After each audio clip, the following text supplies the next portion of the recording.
Welcome into the best in paranormal podcasting. This is Darkness Radio. I'm your host, Tim Dennis.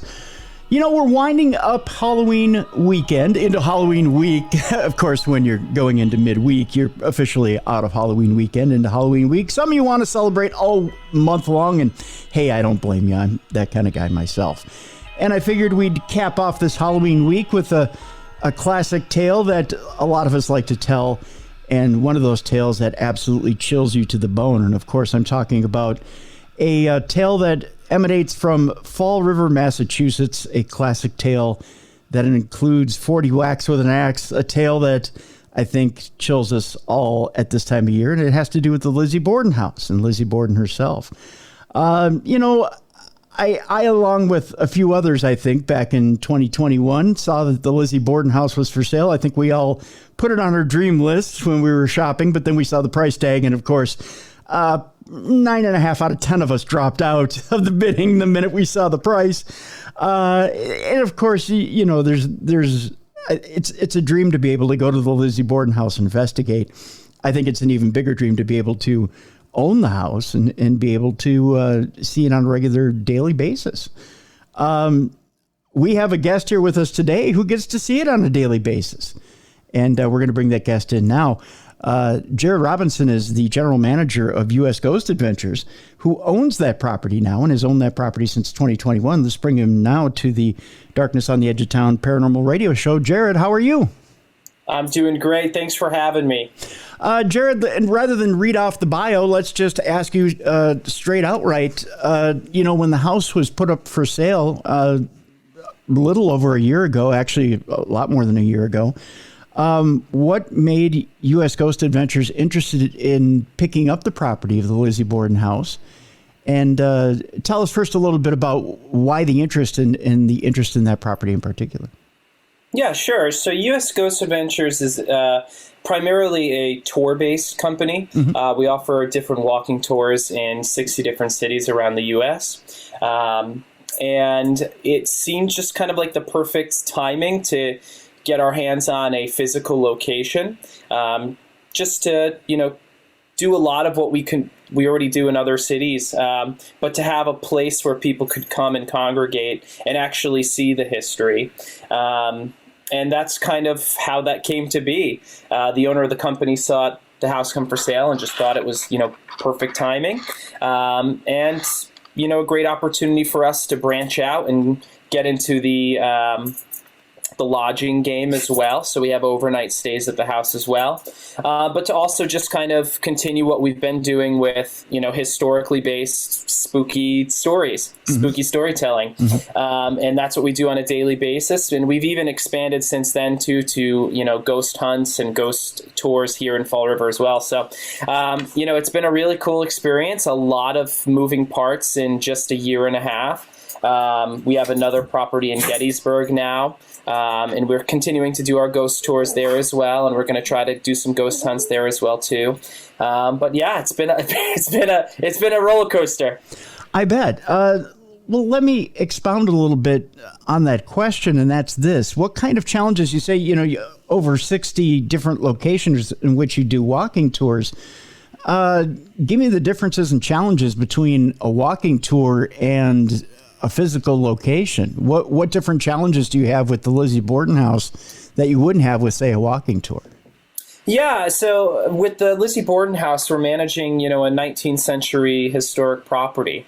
It is the actual house. I know sometimes there's some rumors that have gone around that it's not the original house or that it, whatever. Mm-hmm. But, we're managing a historical property that has tons of people going through it every single year. So number one, right out the gate, there's the location that we have to just make sure that we're maintaining and keeping it in the same style that it was when the Borden family lived there. So that's a huge undertaking. I mean, that's something that that's an everyday occurrence of a doorknob that's not working, yeah. to, a leak coming in through the roof. So that's a huge part of this process. And then also on top of it, managing a staff that's a little bit different. For example, in our other cities, we have tour managers and stuff like that who keep track of everything. But, we have, a couple of tour guides in each city that go out and do things. Whereas at the Borden House, we've got 10 tour guides, who do tours. We have a housekeeping team. We have, our ghost tour guides, our ghost hunt guides.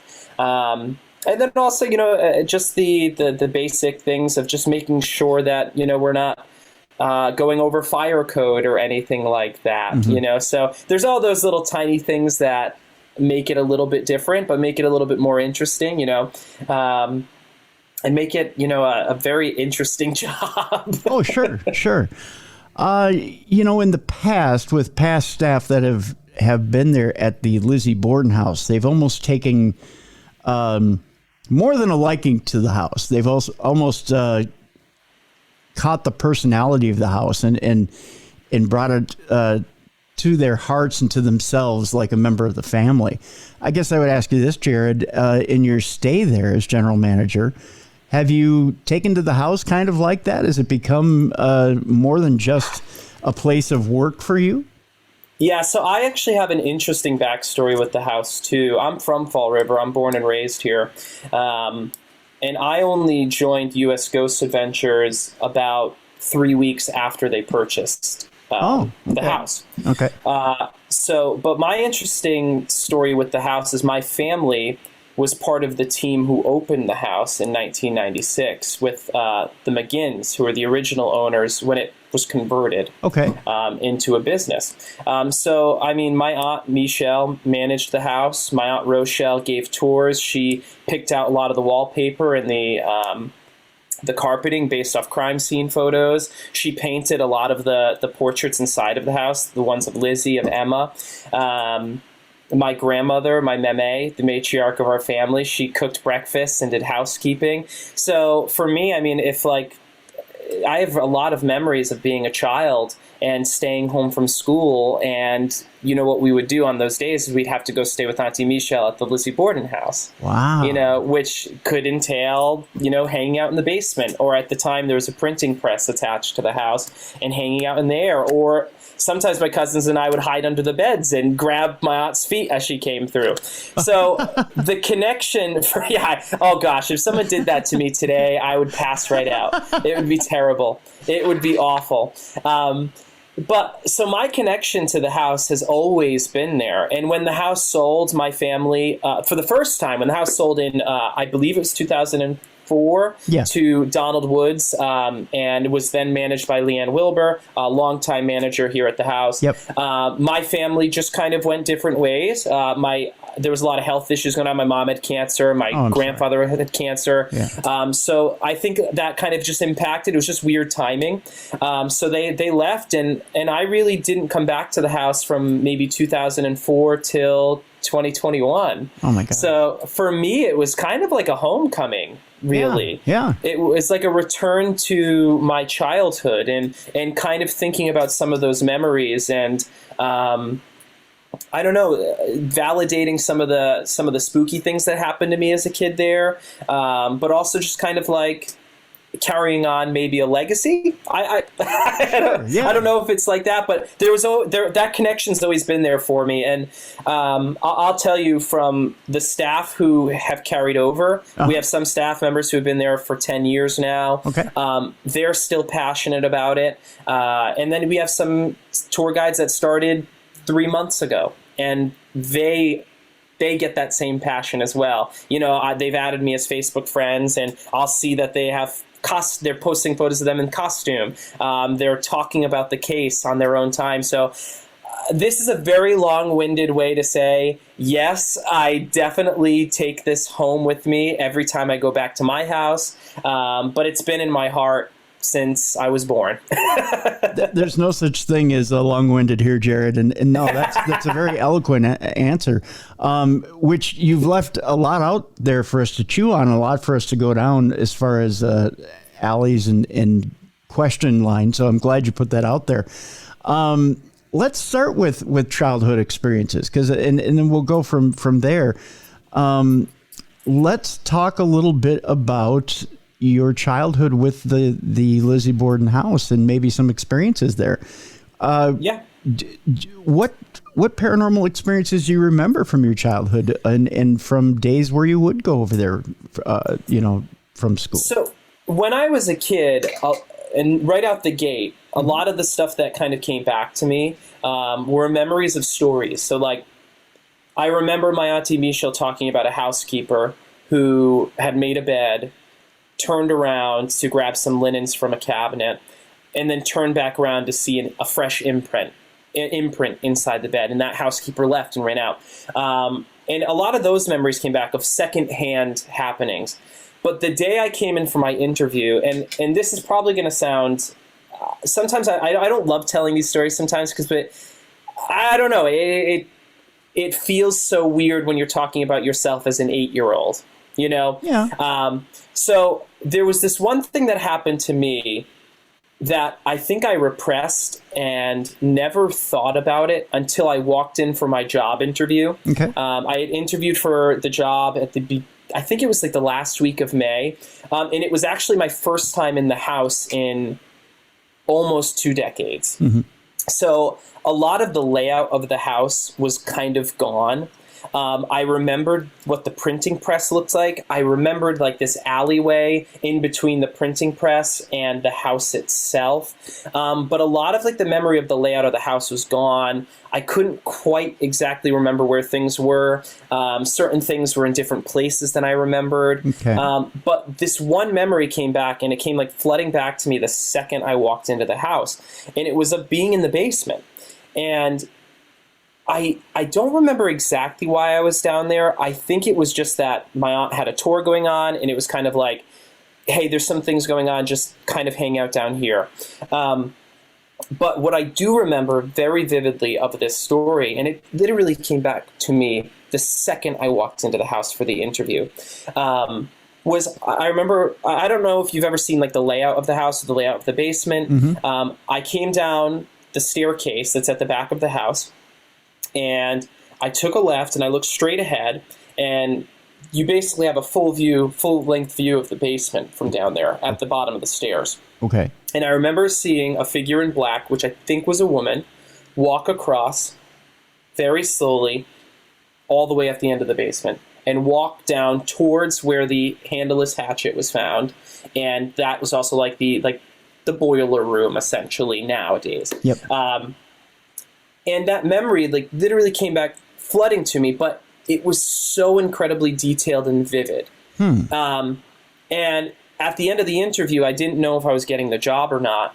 And I asked the owner of the company who I was interviewing with, I said, Lance, I don't know if I'm getting this job or not, but is there any way we can go down to the basement? Because at this point, I didn't know if I'd ever be back at the house again. Sure. And I just wanted to see that and see it. And you know when you have those memories of being like 8 years old somewhere and you go back and it's like way bigger than you expected or way smaller than you imagined, right, or it's completely different? This memory was so perfect and pristine that to me it just validated everything. I mean, the layout of the basement was perfect. Where the brick wall was and the brick entryway to the left was perfect. Where the brick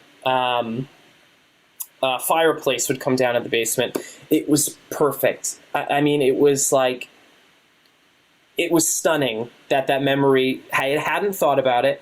I must have repressed it, or I don't know, just kind of cast it out of my memory.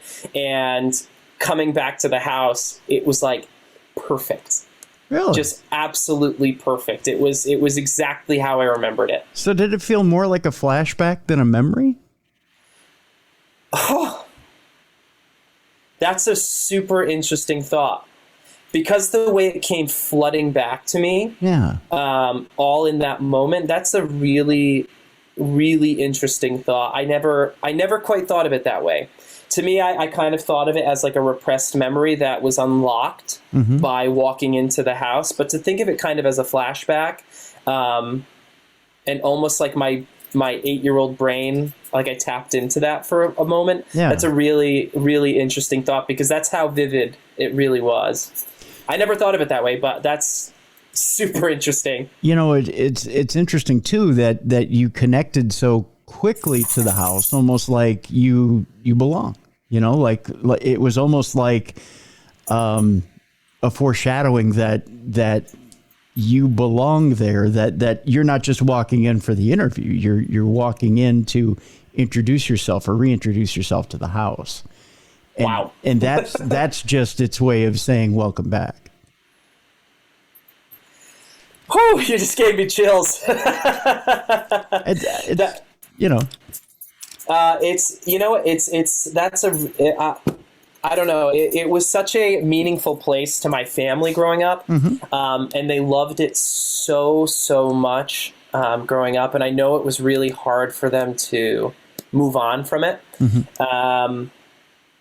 And you know, that's a really funny. Like, I have an emotional connection to that. That, like, yeah, maybe so. And as you can imagine, any time you're transitioning new ownership, especially with a fan base that is so passionate about the story, you have there's always going to be some of those doubts that creep in. You know, someone's going to be upset with, you know, how we changed something or the website change or something like that. And that stuff comes creeping in because you don't want to let people down. You understand how much they're passionate about it. And there were so many times where, you know, I would, you know, have conversations with people, and I would never take a high horser and just say, like, hey, I was here when I was a kid too, you know? But there were times where it was just like, I just wanted people to know that, like, I love this house too. You know, I have an emotional, deep connection to this house that goes back to my some of my earliest childhood memories. So, to think about it in the sense of, like, wow, maybe this is exactly where I was meant to be. I think so, you know, and you bring up an interesting point, and that is, you know, and let's be curt, let's be frank with each other. You know, Leanne really was a passionate caretaker of the Lizzie Borden house, and she did pass away. And it was, and when she passed away, I think it really hit people where they live. Yeah. And so there is a lot of passion with that community, with that fan community of the Lizzie Borden house, that they are concerned as to whose hands it's put into next. And I think when it was announced that U.S. Ghost Adventures bought the property, there might have been some trepidation. Is that fair to say? Oh, that's more than fair to say. Okay, absolutely. Sure. And I think, in all fairness, Jared, I think with you being named GM now, I think that a little of that trepidation can be put aside because there is some history there now. There is, you know. And I think for me, my goal, like, is never to deny what Leanne did. I mean, Leanne loved this place. There's no denying that. You can't deny it. Right. This was her life in many ways. You know, like, I think she lived on the property. You know, so, like, this is a massive undertaking to, you know, just follow in those steps and to go on to that. And I think you're right when. And even just so simple as, like, the name of the company, U.S. Ghost Adventures, it can be it was misleading to some people in the sense of, like, oh, are they just going to do ghost stuff there? And, you know, I've had a lot of conversations with people and just kind of saying, you know, on any given occasion, outside of, like, you know, and basically any given occasion, we're operating historical-based tours for, let's just say we have 10 tours going out in a day. 8 of those tours are historical based tours where we're just telling the story of what happened at this house, whether it's the murders, whether it's, you know, the prehistory, post-history, after the murders. That would be 8 out of the 10 tours. And then the ghost tour itself, it's a ghost tour, but it's a historical tour as well. We walk around the neighborhood. We talk about St. Mary's Cathedral. We talk about the great fires in Fall River. We talk about, you know, it's kind of got a spookier flair to it, but it's historically based as well. And then the ghost hunts at night are really for the ghost hunting crowd. Okay. You know, so but if you look at that day-to-day operations, 8 out of our 10 tours are purely history based. You know, so I think, again, when you look at something like U.S. Ghost Adventures taking over at the Lizzie Borden house, I think some people kind of saw that as, all right, they're going to get rid of the history element of it. And I'll just tell you right out the gate, that was never our goal. It's never been my goal. Actually, that's what I went to college for, was history. Okay, yeah. So I definitely, I'll tell you, when I told a couple of my professors what I was doing, they were like, really? But that's always been my goal, to preserve the history and also make it a place that historians can come and have a good experience. True crime enthusiasts can come and have an interesting experience, and the paranormal community can come out and have a great experience as well. That's kind of my goal with this whole thing, is that, we don't need to fight with each other, any of these groups. We're all like, the whole goal of it is to preserve this house and make sure that it stays a place that we can all visit and check out. So let's all be friends. I like that. With that note, let's take our break. When we come back, let's delve a little bit into the paranormal side of things, being we're a paranormal show. We have a true crime show on Tuesday. We can tie a little bit of that into that as well. We'll do that a little bit later in the program as well. And we'll get into the story of Lizzie Borden a little bit. But I want to find out a little bit about some paranormal stories since you've taken over the property, and some experiences that might have happened, even with some of the newer workers. I'm interested to see if some of the newer workers have had their paranormal bells rung. We'll put it that way. Since you've been on the property, Jared Robinson is our guest. He is the general manager for U.S. Ghost Adventures of the historic Lizzie Borden House. When we come back, we'll talk more about some of the newer paranormal adventures over there at the Lizzie Borden House. Folks, if you want to book lodging over there at the Lizzie Borden House, if you want to book a ghost tour or a ghost hunt, we have a link in the description of this program in which you can do so and contact them. Also, there's a shop online where you can get official Lizzie Borden Museum merchandise. So that's all available right online. We've got that link in the description of this program. When we come back, more with Jared Robinson here on the Best in Paranormal Podcasting. This is Darkness Radio.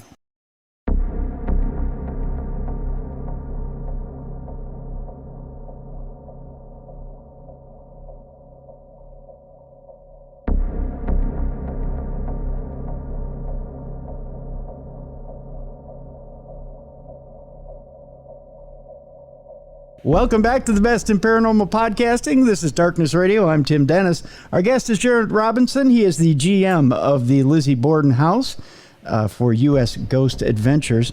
And we are talking about the Lizzie Borden House today. We're talking about some of the changes that they've done over there, which really isn't much as far as change goes, Jared, as far as we've pretty much come up with from the first part of the program. Let's talk a little bit about some of the paranormal experiences that some of the staff have undergone since the takeover there in 2021. You said you have brought in some newer employees. There have been some employees that have been with you for over the last 10 years. There's been some newer staff such as yourself. Although you're by all means not new, you've been around since you were a kid. But with some of the newer staff, I'm interested to know what kind of experiences that they've had since they've stepped onto the property. Yeah, of course, happy to share this. I also want to share. Maybe I'll do it afterwards or in the chat or something. Sure. We actually captured a really interesting experience of two of our guests. And we have a YouTube link for it too. I'll share that with you too, so you can check that out. It was really, really interesting. Oh yeah, it's probably one of the most captivating pieces of evidence I've ever seen. Okay. But yeah, when it comes down to some of our newer staff, Rick is one of our new tour guides. He joined on this year. Actually, at the end of last year, we met him because he played Uncle John for the reenactment last year. Okay. And he came on and it was really funny. We were sitting in the gift shop one day, and he looks over out. We have a barn there where our gift shop is, and there are these big tall windows, and you can see down the driveway. And he's looking out there, and I can notice he saw something kind of strange. And I was like, that's a little bit odd, but I didn't really think anything of it. But then later on, he kind of came to me and said, Jared, I got to tell you, I saw something really weird outside. And he said he had seen a man in Victorian-style clothing, all black. I mean, top hat, Victorian-style clothing. Full jacket. Just kind of walk at the end of the driveway and walk to the front of the house. And saw that. And he said it was like a very, very odd thing for him to see. And he has also seen a shadow kind of figure in the basement as well. His version of it isn't as clear as mine. But what's very interesting about it is I separately, and I don't really I'm a little bit quieter, I guess, at work. I don't often talk about my experiences like that. And before that, I guess anyone really found out about that experience. Another manager in the company and one of our housekeepers were down in the basement, and they both saw a black shadow figure as well. Really? In a similar area as well. And what was really funny about it is the housekeeper, Summer, said, "Oh, that's my friend." Essentially, like she's just started this year as well, and she's had this shadow figure in the basement as well that she's kind of just accepted as like a buddy down there, I guess. She said they don't really bother her, and they kind of just do their business while she's down there, folding laundry or, putting together bed sets or something like that. So the shadow figure in the basement has been a very common occurrence. Even another housekeeper, Rhonda, who's been there a little bit before I was there, she mentioned some kind of figure in the basement. Her story, her telling of it, was looking through, we have some brick walls down there, and there's a couple of holes in some of them. Mm-hmm. And she said she looked through one and saw someone looking back on the other end of it. Yeah. So hers is a lot more detailed than a shadow figure, and hers seemed to be a little bit more nefarious and threatening than the rest of us. Like, even as a kid, I don't remember that memory being threatening. Yeah. It was just powerful. It was a very powerful feeling. But I don't remember and I was a terrified kid. Like, if you look at pictures of me at Disney World at like 10 years old, I'm crying in every single picture. Oh, no. Yeah, I was one of those kids. So for me to not cry in that experience, it says something. Well, yeah, that it does. Well, let me ask you this question, Jared. And this may seem like an odd question, but in order to work at the Lizzie Borden House, do you have to have somewhat of a paranormal callus? Do you have to be easily, well, I shouldn't say easily startled. You can startle, but not be easily scared. I think that's fair. I do think that's fair. And I would say I'm probably, my threshold has gotten a little bit better. Mm-hmm. But there have been times where, I've been filling in for a housekeeping shift and been on the third floor of the house and gotten so spooked that I needed to kind of take a breather outside for a little bit, just some kind of overwhelming energy. And I'm not going to say I turned around and saw an apparition standing there looking right at me, but it was just an overwhelming kind of energy that kind of told me I don't want to be up here right now. So my threshold's a little bit less than others. Okay. I think to work there, you do need to have a bit of a threshold for this, but I will tell you, I'm probably the biggest scaredy cat of everyone who works there, and I seem to do okay. Because much like Summer, much like your housekeeper, I think I find it interesting when people say, "Oh, that's just my buddy," and they can take a spirit that you don't know if it's malevolent or not, and attach a kind of a fun little misnomer to it, or a fun little, hey, that's my buddy, that's my pal, or you can take it to heart, and especially with the history of the house. Yeah. Because it's not a bright and cheery history. No. It's not something where you could just assume that whatever it is you're dealing with is going to have a buddy mentality, Yeah, I think that's fair. I think I've learned to kind of be a little bit more in tune with my, feelings. I didn't as much as I had this childhood at the Lizzie Borden House, I never really watched paranormal shows, ghost hunting shows. I never quite got into that too much. So I kind of missed out, I think, on a lot of that learning of all right, it's not always just going to be you're going to see something. Mm-hmm. Sometimes you're going to have a drastic mood change. You're going to have temperature changes. All this stuff that I'm learning now, or I've learned in the last year and a half. But I've learned that even when I hear something or maybe see something out of the corner of my eye or something, I have to kind of be in tune with how I'm feeling in that moment. And I'll tell you, sometimes like I hear something and I can't explain it, but I feel like an overwhelming like calmness still. And that tells me like, all right, this isn't a spirit that means me any harm. I don't need to feel worried. But there have been moments where like I've been upstairs doing housekeeping on the 3rd floor and felt that overwhelming kind of feeling of dread kind of come over me. So I think maybe Summer and her friend in the basement, I think if Summer was feeling threatened, I think she probably wouldn't call them a friend. Sure. So I think she's probably a little more she's probably like seeing this shadow figure and kind of in tune with herself and thinking, all right, they don't mean me any harm. That's what I'm guessing. Yeah, very much so, very much so. You brought up something interesting there in that you hadn't watched too many paranormal shows before you'd gone back to the Lizzie Borden House. Let me ask you this. Do you take your work home with you now? Do you watch more paranormal shows now, or do you tend to want to stay away from it once you get home? I think that's a good question, too, because it's opened me up a lot more than in the past. And it's never that I was like a skeptic by any means. Like I don't think I've ever been a skeptic of it. I don't think I just had the interest, really.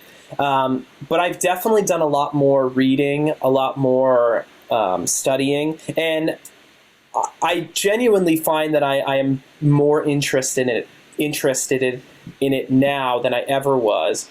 I think you just kind of have to be, like, you're surrounded by it. I've had the pleasure of hosting ghost hunts over the last couple of years, with some really cool gear and trying out some of that stuff and meeting other ghost hunters from around the country. To do a valid tour, you have to understand this stuff. Sure. I don't profess to be, some people are more sensitive than others. And some people, I've met some people on our tours who are mediums, and kind of have more of like a gateway to that side, that realm. I don't profess to have that. So for me, my experience with the ghost hunting has always been like, I'm going to show you how to use these tools.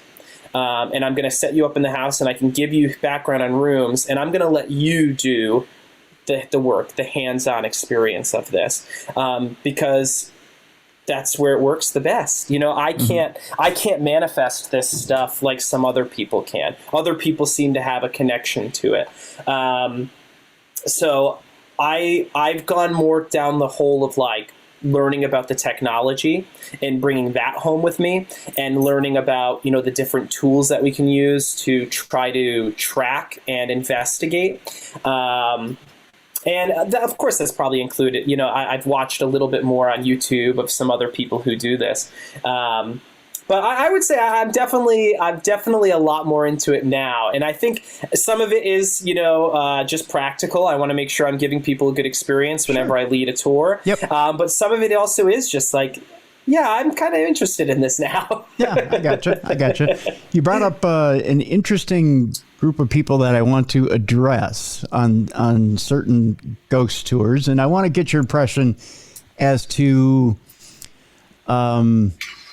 what type of experiences you've had with psychics and mediums on these different ghost tours. Now, I'm interested to see how much do they get the same amount of information as everybody else on the tour. Two, we all know this is a very highly publicized house, so there's not a lot of information that they haven't got that the general public hasn't got.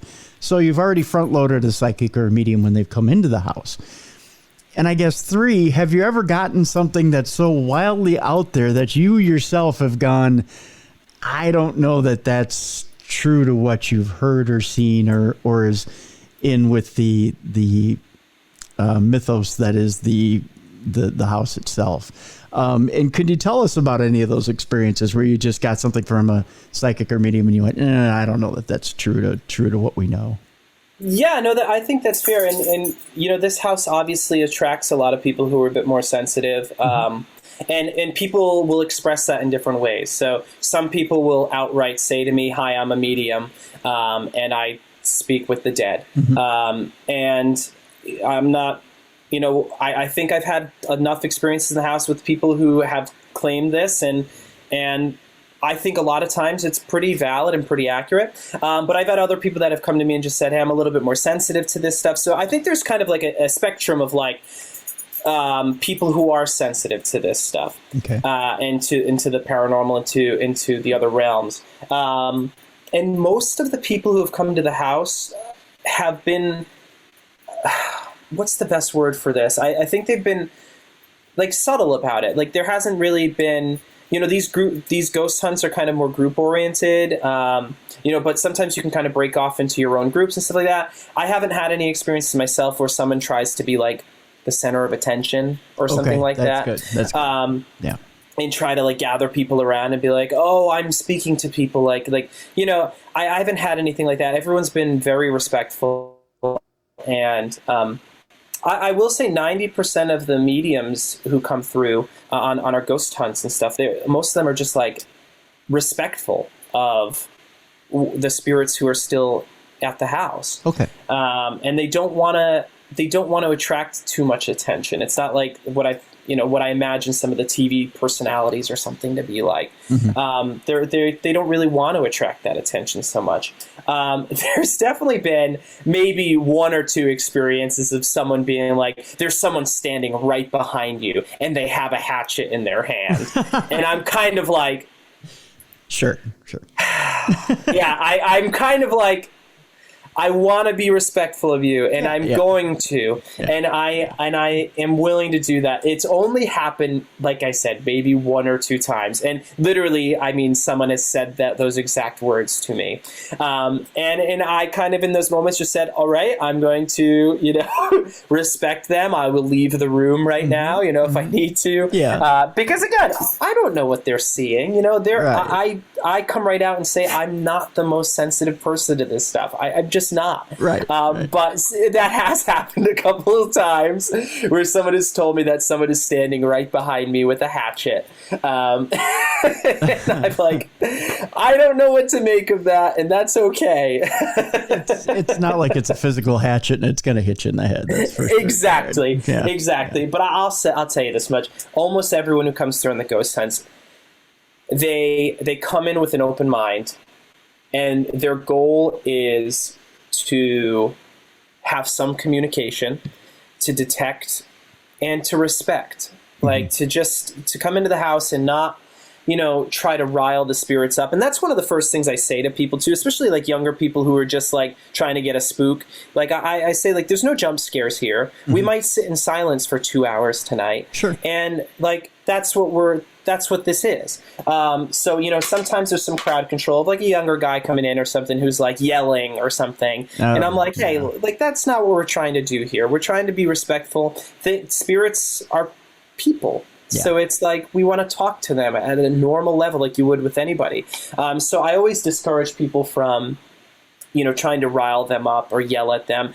I think there's a healthy level of talking about the crime or their experience that might elicit some more emotional responses, which we found. Like I've talked about, having the wakes inside the parlor before to see how Andrew and Abby felt about that. Okay. To see how they felt about their peers coming through their house after such a crime like that. I've even talked about, asking Andrew how he felt about, being murdered in such a terrible way.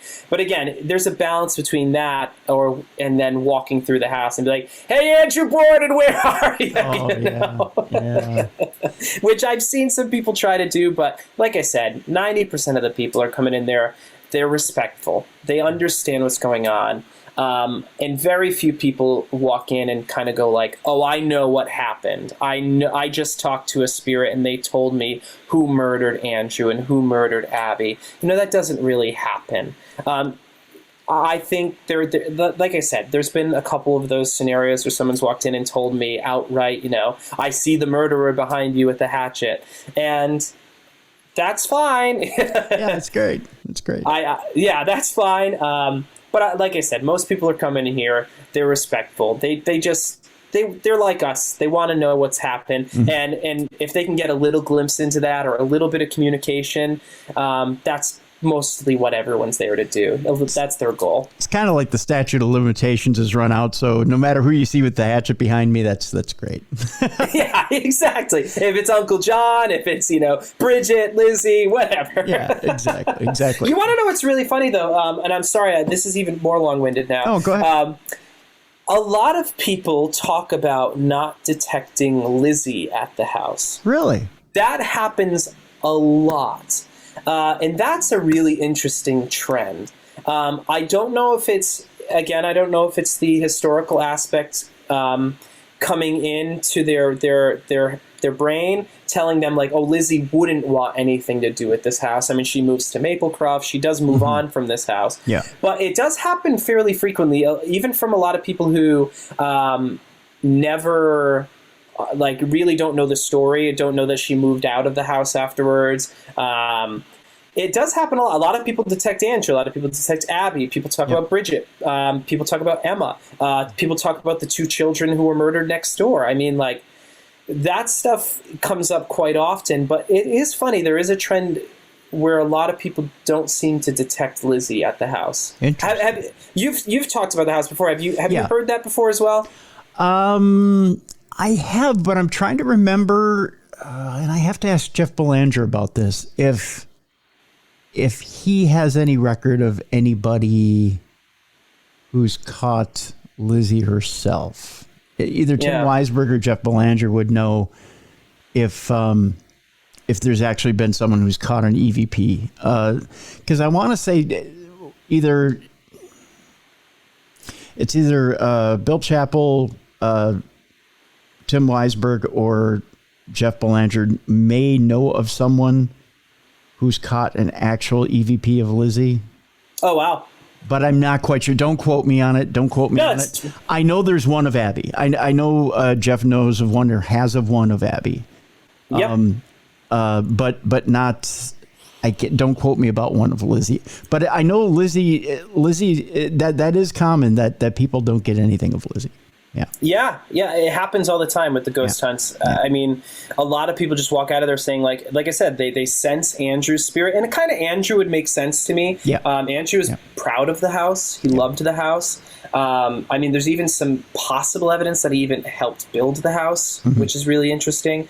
So that would make sense to me. Abby would make sense to me, maybe just kind of being like almost trapped there. But also like loving the house as well too, I'm sure. Right. But I guess like it does seem to be a common trend. But even though that, like, even just knowing that a recording of Lizzie doesn't quite jump out at you either, it does kind of hint at like the fact that a lot of people don't quite detect her there.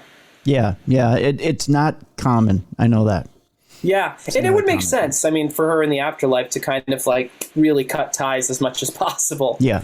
But I guess it does make it more interesting when people do get Lizzie. If they channel her, if they get an EVP, or if they get anything from her, that's kind of interesting. Yeah, it's very interesting indeed. Speaking of that, and not appearing in certain places or not being in certain places, the one thing I was going to ask you at the end of the psychic question was this. And it's not so much psychic as it is, and I've seen this a million times, Jared, especially at the Queen Mary. You have people that are going to send spirits to the light. They always do this with Jackie, the ghost in the pool. It's I think Jackie's been crossed over 9 million times since 2006, yet she's still there in the pool. Do you cross Abby over, Andrew over, or do you have people that come in and I said a prayer and she passed gracefully into the light and things are fine? Do you get those interactions there at the Lizzie Borden house? I've heard a lot of people talk about it, specifically with the children, the spirits of the children, and sending them over. This is the fact of the matter is, like, people are still spending the night and still having the same experiences. So it's like, I don't think they were successful if it did happen, if they did try to cross them over, or maybe it just doesn't work the same way they think it does. Yeah. Maybe, maybe it's not as simple as like you can just like cross over and then you're gone and see you later. Maybe it's not, maybe it's a little bit more fluid than that. And it's more coming and going or something. I don't really know.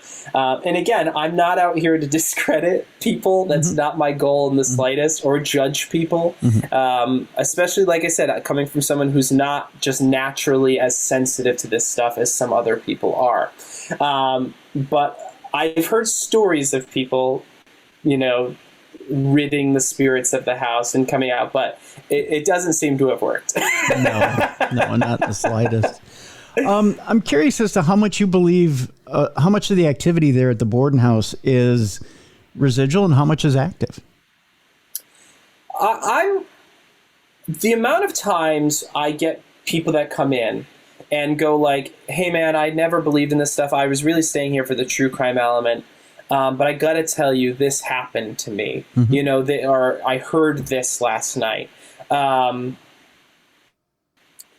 would say I believe probably 75% of it, and where it's not necessarily someone's imagination interfering with them or their fears interfering with them, just because the amount of times I have people come up to me like very quietly and subtly and kind of just like telling me, hey, I had this experience, and they're not trying to like make a show of it, They're not trying to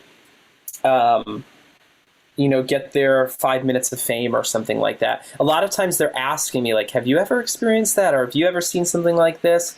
So I honestly, I do believe a lot of the guests who are coming in, they're truly having an experience. Okay. I really am willing to bet that. I think the house, it's undeniable that there's something going on there, that there is an energy there. And just the numbers alone of people that come to me that are very, I hate to put it this way, but are very normal people that come to me and talk to me about this stuff and talk to me about their experiences. And they do it in such a way that it's genuine and it's heartfelt and it's not like just trying to add to the allure of it or whatever. That I do believe most of it to be true, to be honest. You said before you had a guest experience you wanted to talk about that was kind of off the charts a little bit. What happened with that? Yeah, we had a mother and a daughter spending the night, and there was like an hour period between. They had just wrapped up an experience. They were going to be doing the ghost hunt that night, but they had about an hour to kind of just like walk around. And they walked into the dining room, which I've actually had a lot of experiences in there. I'll actually tell another one that was really, really interesting. But I'll continue with this one. They walk into the dining room, and I'll share a video with you too, so you can watch it. Yeah. It's only 40 seconds long. Okay. They walk into the dining room. They're kind of just looking around, and the lights go out. Now the lights are on a motion sensor. Okay. So if you walk into the room, the lights will come on for you.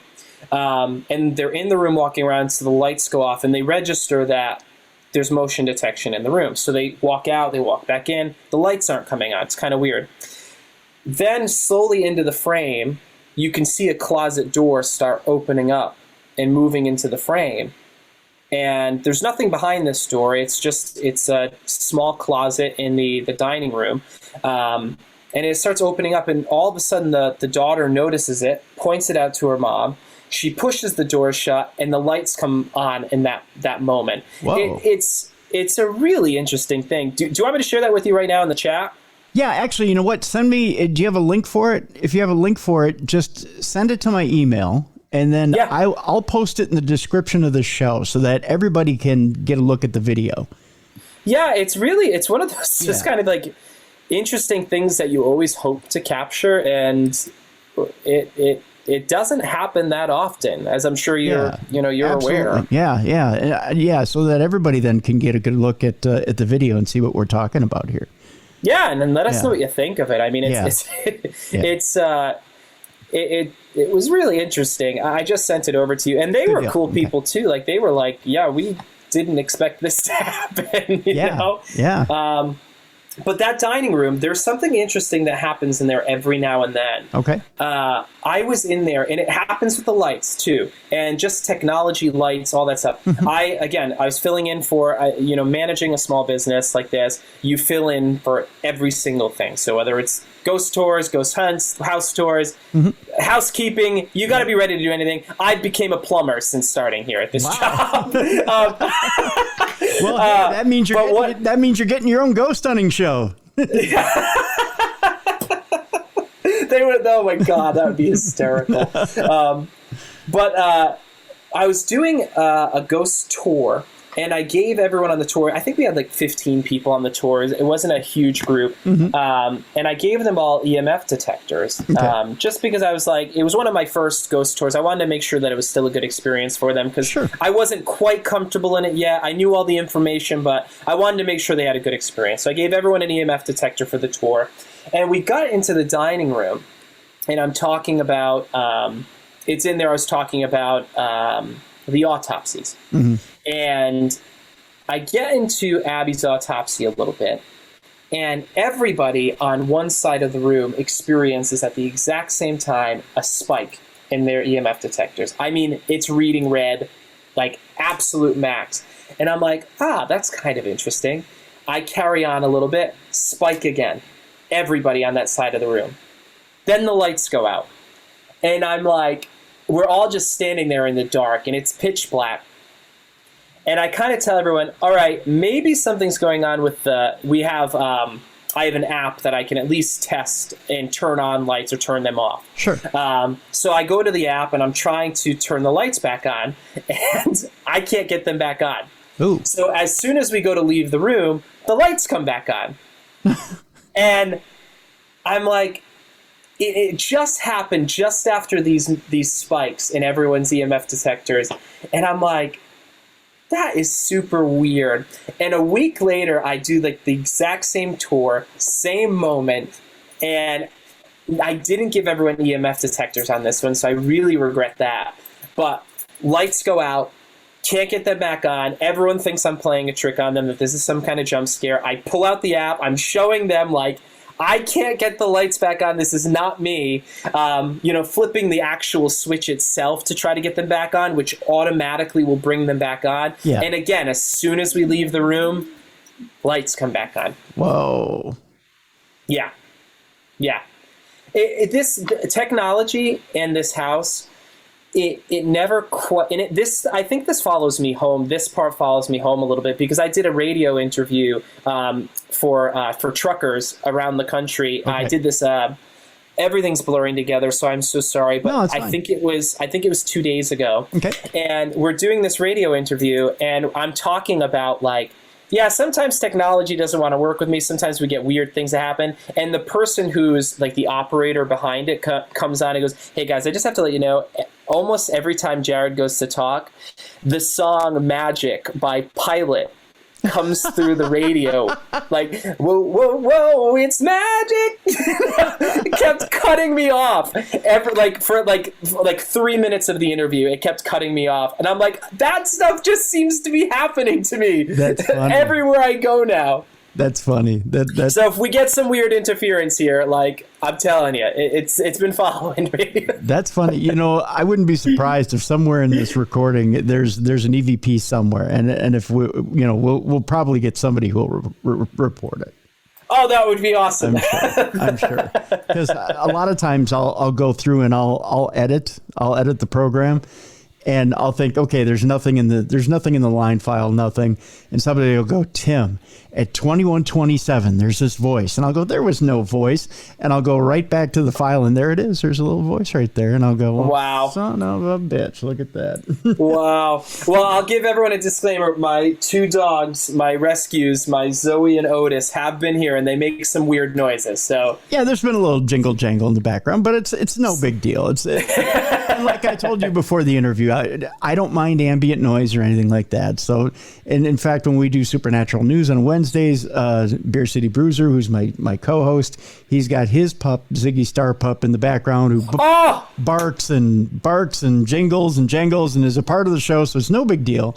So I love the David Bowie reference too. Exactly. Oh, so love it. So it's not a huge deal. So Ziggy's part of the show. So it's not a huge deal.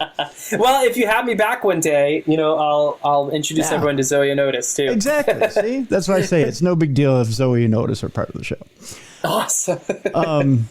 So, I'm curious as far as the house goes itself. Now, I mean, obvious. Oh, you mentioned bringing things home. This is what I was going to. My next point and what I was going to throw in. You had mentioned being part of the interviews and things, kind of making themselves known as part of your interviews. Now, being that you do have that tie from when you were younger and when you were little, and you have the familial tie there. Do you feel like maybe some of those spirits do make an occasional appearance at your house? And is there, I don't want to say, not a malevolent tie, but more of a familial tie with the spirits at the Lizzie Borden house when it comes to you and your family? I would say there's no malevolent tie. Mm-hmm. Even though I've had some of those experiences where I said, like, I felt like overwhelming dread. And that's gotten me to leave the house. Nothing has felt to me like threatening. At least nothing that like really jumps out to me. And I think my family would agree. Like I don't think any of them feel that way either. That connection to the house, like bringing it home with me, I can't say for certain that that it's someone from the house coming with me here. Okay. It makes itself interesting when, like I said, I'm doing a radio interview at my house, and we're talking about the Borden story, and we're getting interference like that. Okay. It makes me think that it's something coming with me, and maybe it's. I can't say for certain. I definitely can't say for certain. I will say that there is a familial like connection at the house that's I kind of sense that like it is that kind of feeling that we're familiar with each other too, and it's like this is something that I am used to, and I think they're used to me and they're okay with me, because I don't get the sense that I'm unwelcomed. Okay. Like I don't get that sense that I'm personally unwelcomed. Even though on ghost hunts, like I've had some guests tell me that like through their spirit boxes or something, like I've left a room and they've gotten like a reading, whether it's their, whether it's like the Oculus or, I think it's the Oculus, not the Oculus. I'm sorry. That's Facebook's, thing. Ovulus. Sorry. Whether it's gotten like a reading that like, as I've walked out of a room and said like jerk, That's happened a couple of times. I don't take it to heart or too personally, because there's been plenty of other times where it's just said like Jared or something, and just gotten my name. But yeah, I don't think I sense anything malevolent. I think it's nothing nefarious. As Zoe makes a hysterical noise. Yeah, I can't say it's ever felt that way to me, that it's like evil or anything like that. I think there's been some feelings of dread, and that would make sense to me. I mean, it was such a horrific crime that there would be some dread lingering there. Sure. But yeah, I can't say malevolent. I don't think so. Do you think, and this, I don't know why this pops up in my head, but do you have a past family member that's passed away that worked at the house that might be maybe passing these messages to you, or might be interfering in the interviews while you're at home? I don't have, oh man, this stuff gets me going. Sorry. My grandmother's still alive. My mom, who helped out, even though she had cancer, she's still alive. My auntie Rochelle's still alive. Auntie Misha's still alive. But my grandfather, my Pepe, he passed almost 2 decades ago now. Jeez. He played Andrew on some of the early video recordings. Okay. Like some of the TV interviews, where they would do kind of like a reenactment or something. Yep. My grandfather, he would play Andrew. God, guys, hey, chill. See, they just want to be in on the interview. That's all. They do. They're having a goofy time right now. They're playing with each other. But my grandfather, my Pepe Trapper, hey, chill out just a second. Okay, go on. Sorry about that. No, my Pepe Trapper, like I said, he played Andrew in some of the reenactments on some of the TV interviews. So I do sense him sometimes. And my family's kind of had like a thing with dimes in him. Mm-hmm. Wherever we've been thinking about him or, talking about him, we've seemed to find a dime. And that symbolism a lot of families have, a butterfly for other families and whatever. But for us, it's been dimes. And every now and then I'll find like a rogue dime in the house and kind of get that feeling attached with it. Sometimes I just find a dime and I'm like, nothing. But other times I have that connection. And I will say actually too with this, I had, when I got the job, I'd kind of gone down like a little bit of a YouTube rabbit hole, finding, mm-hmm. other videos. And I found some YouTube group had used video footage of my grandfather and put it in their YouTube video. And it had like 1 million views on it. Wow. And like, that was a really emotional moment there too, where I was like, my grandfather's been dead for almost 20 years. And like last year, he's like famous. That's cool. That's really cool. And I remember that when I saw that kind of coming back to the house and having another layer to the feelings of it. When I came back, it was kind of like there was a little bit more warmth there again. Yeah, absolutely. As it should. Yeah. As it should. Yeah. I can share I'll share a YouTube link of that too, or a screenshot or something, so you can see my grandfather too. Yeah. It was pretty cool, man. I'll tell you, that was neat to see. Yeah, please do. Yeah, send that link along as well. And we'll put that in the description of the show as well. Yeah, because that'd be really cool to see. So you've got the ghost tours going on. You've got the house tour that goes on, and you've got the ghost hunt, and all of these happen daily and nightly. So is it a 7-day-a-week deal, or when do you run these?